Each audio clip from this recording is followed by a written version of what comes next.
Good morning and welcome to episode 10 of In the Car with Clint.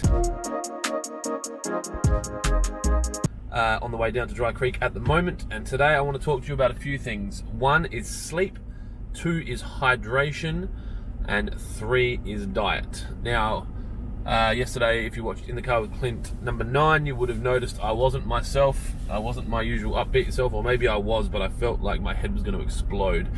Now, I have in the past and continue to have a roller coaster of diets and exercise regimes and alcohol in and alcohol out in my life. It's something that people could look at as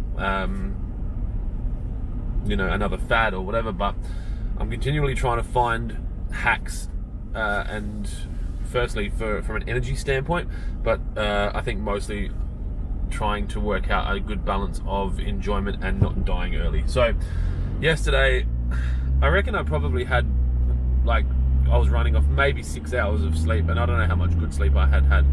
I haven't had alcohol for 40 days, so my sleep has improved because alcohol was not as much as a lot of people would think that drinking to go to sleep helps you sleep. It wasn't helping me. It was affecting my body because my body was trying to process the alcohol and the sugars, and I just wasn't having a real deep sleep, so I wasn't waking up rested. So last night I made a conscious effort to get to sleep to make sure that I had 7 hours sleep. So I think it was a case that I had my alarm set, and obviously with modern technology you set your alarm and it will say how many hours and minutes you've got until you wake up. So at the time that I set my alarm, it was going to be 6 hours and 38 minutes or something. And so what I did was change it to push it out past 7 hours. I knew that I could probably fall asleep within about 3 minutes of lying down, off the back of how much I'm doing, and I've just always been able to go to sleep. So I pushed it out past 7 hours so that I could have a 7 hour sleep. It feels like that's my magic number at the moment. Now, it means that I spent a bit of time with the kids this morning, not a lot, but it means that I'm driving to work at 7:18 now. Traditionally, I would have had my alarm set so that I'm leaving it for 6:30. For me, that difference of 15 to 25 or 30 minutes of sleep, and it might be a placebo effect, I'm not sure, and I don't really care, but I don't have a headache now. I feel more alert than I did yesterday, and the 15 or 20 minutes of sleep that I got, I will get back in work. So I think that you can quite often get caught up thinking that if you are at work for 12 hours that you're doing 12 hours of efficiencies, and it's not the case. So you have that whole work smarter not harder. I'm trying to find a balance of both. So I have some pretty lofty ambitions. I want to grow my businesses to $100 million company or group of companies.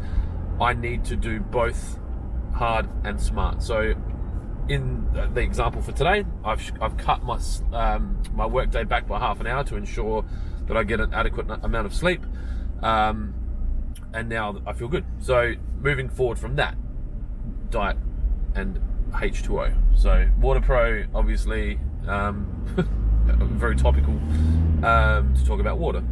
Now, that was horrible. So water, yesterday I would have had close to 8 litres of liquid in an attempt to try and shake my headache. I thought it was dehydration related.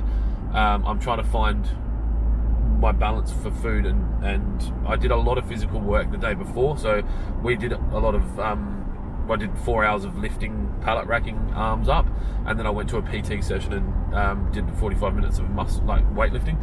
So I did a lot of work, and I went running in the morning with my son. So I think that I probably hadn't consumed the correct amount of protein for my body, so I didn't get enough rest, and my body didn't have enough fuel to recover. So for me, I try to drink 5 litres of water a day without too much additives. I'm also having 2 double shot coffees a day, so the water's helping cover that dehydration.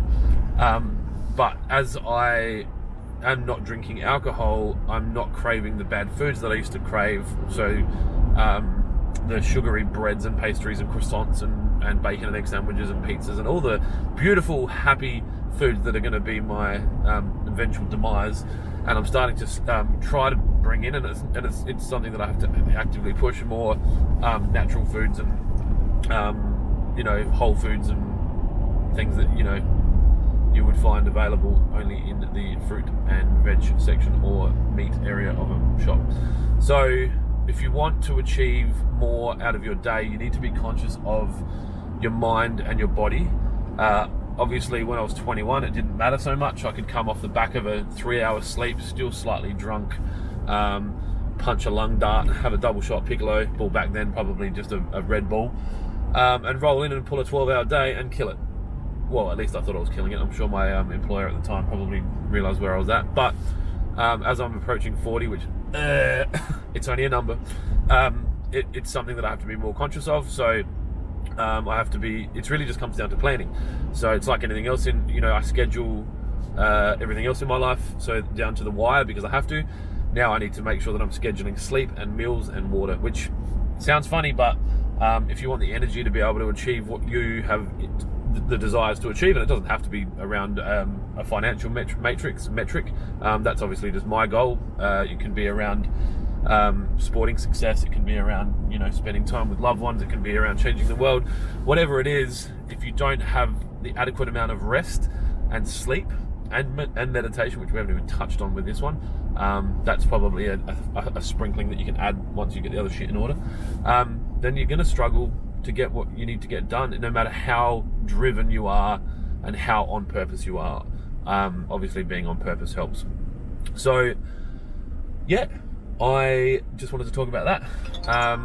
Like I said, I'm heading to Dry Creek. I'm conscious of time. We're pushing 7 minutes, and I know that you guys like these short. Well, at least that's the only feedback I've got. So I won't talk about what's going on in the businesses. You'll have to tune in tomorrow to find out where everything's at. Alternatively, check out my Instagram at veryclint, VERYCLINT. That is where I'm posting most stories day to day of the day-to-day operations of all the businesses. Please be kind to each other. Give this video a like. It would make me really happy. And I will chat to you tomorrow.